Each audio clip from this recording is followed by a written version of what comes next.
Justice عامر فاروق اور justice Tariq Mahmood Jahangiri کی عدالت نے آج توشہ خانہ کیس میں عمران خان کی سزا معطل کرنے کا فیصلہ سناتے ہوئے انہیں جیل سے رہا کرنے کا حکم تو دے دیا، لیکن عمران خان اس کے باوجود جیل سے رہا کیوں نہیں ہو رہے؟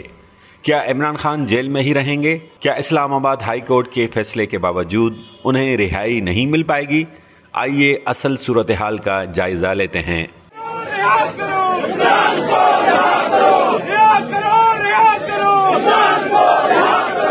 یاد رہے کہ اسلام آباد کے ایڈیشنل سیشن جج دلاور نے 5 اگست پہ توشہ خانہ کیس میں عمران خان کو 3 سال قید اور 5 سال کے لیے نااہلی کی سزا سنائی تھی، جس کے بعد عمران خان نے اس فیصلے کے خلاف ہائی کورٹ میں اپیل دائر کی تھی، جس پر آج اسلام آباد ہائی کورٹ نے عمران خان کی رہائی کا مختصر فیصلہ سنا دیا، مگر عمران خان اس فیصلے کے باوجود جیل کے اندر ہی گرفتار ہو چکے ہیں۔ عمران خان کی جیل کے اندر سے ہی سائفر کیس میں گرفتاری ڈالی جا چکی ہے۔